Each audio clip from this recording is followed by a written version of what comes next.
સ્થાયી સૂચનાઓ અનુસાર સિટી સર્વે વિસ્તારમાં આવેલા તમામ ખુલ્લી સરકારી જમીનોની તપાસ વર્ષ દરમિયાન કરી દેવાની હોય છે,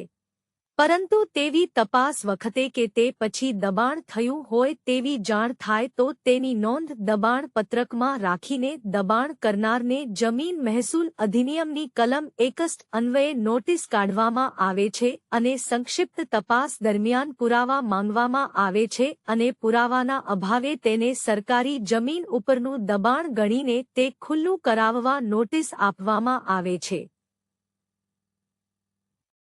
તેમ છતાં તે ખુલ્લું નહીં કરે તો પ્રાંત અધિકારી ભાગ્યા નાયબ કલેક્ટરની પૂર્વમંજૂરી મેળવીને જમીન મહેસૂલ અધિનિયમની કલમ 202 અન્વયની નોટિસ બજાવી ખુલ્લું કરવા જણાવે છે।